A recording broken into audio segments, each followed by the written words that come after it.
দারুণ রেগেই বললে, দাদা করলি কি তুই খোকা? আকার কথা প্রজাপতি, আঁকলি শুয়োপোকা। রং তুলি সব সরিয়ে রেখে বললে সেই খোকা,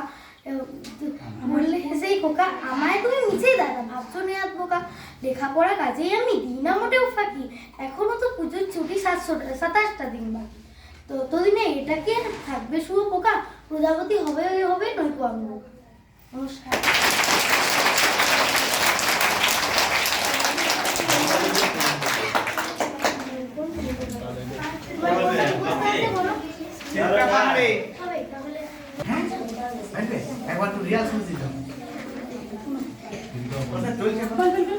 নমস্কার।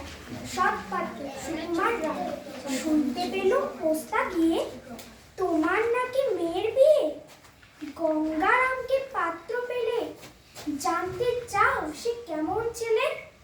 মন্দ নয় সে পাত্র ভালো, রং যদিও বেজায় কালো।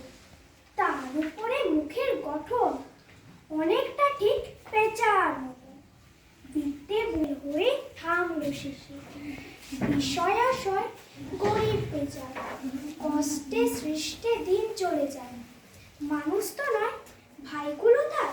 একটা পাগল একটা গুণ, আরেকটা সে তৈরি সে, যার করে নোট গেছেন জেলে।